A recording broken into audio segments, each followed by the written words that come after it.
আসসালামু আলাইকুম রহমতুল্লাহ। কেমন আছেন সবাই? শুভ সকাল। আসেন আজকে আমরা আর একটা গল্প শুনি।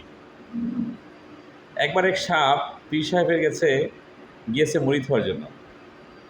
তো পীর সাহেবের কাছে যেহেতু সাপ ক্ষতিকর প্রাণী, স্বাভাবিক দৃষ্টিকোণ থেকে মানুষের ক্ষতি করে, তাই পীর সাহেব তাকে মুরিদ করতে চাইলেন না।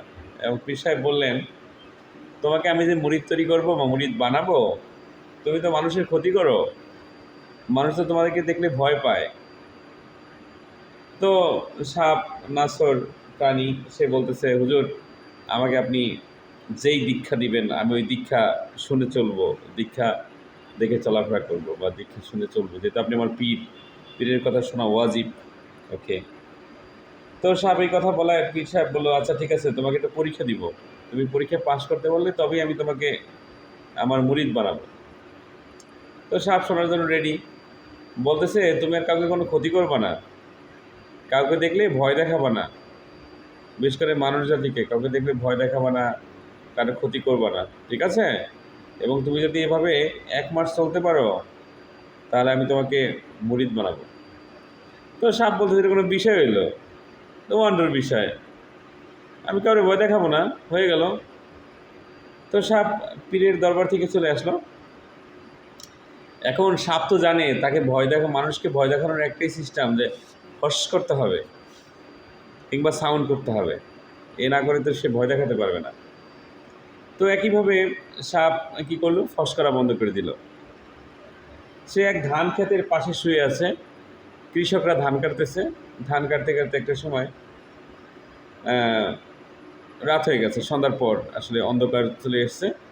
তো কৃষক ধান বাঁধার জন্য কলার যে ক্যাঁচা বলে আমাদের দেশে ভাষায়, কলার যে ফাতরাগুলো আছে এই ফাতরা ব্যবহার করে। তো কৃষক পাশে মনে হচ্ছে একটা ফাতরা পড়ে আছে, আসলে পড়েছিল ওই সাপটা।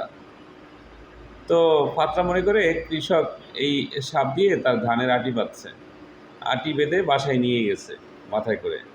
তো আটি যখন বাঁধছে, লেজ এবং গলা একসাথে এমন মোড় দিয়ে বাঁধতে হয়, এটা বরিশালের মানুষ যারা তারা ভালো বুঝবে। তো মোড় দিয়ে বাঁধতে হয়, মোড় দিয়ে বেঁধে মাথায় তুলে নিয়ে বাসায় ফেলেছে।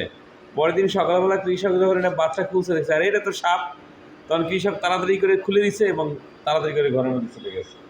তো মনের দুঃখ নিয়ে 1 মাস পূর্ণ হয়েছে, সাপ পীরের দরবারে গেছে এবং এবার তার ঘাড়টা বাঁকা। তো পীর তো বলতেছে, কিরে প্রাণী, কিরে সাপ, তোমার ঘাড় তো বাঁকা ছিল না লাস্ট তখন যখন তুমি আসলা, এখন তোমার ঘাড় বাঁকা কেন? তো পুরো কাহিনী পীর সাহেবের কাছে বলছে। পীর সাহেব বলছে, এই মিয়া, আমি কি তোমাকে ফোর্স করতে না করছি?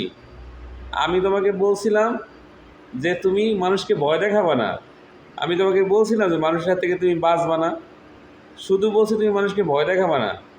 তুমি, তোমাকে যখন এরকম জোর করে বাঁধতেছে, তুমি একটু ফোর্স করতে হতে পারতা, একটা গোংরানোর শব্দ দিতা, তাও তো তোমাকে মানুষ ছেড়ে দিত।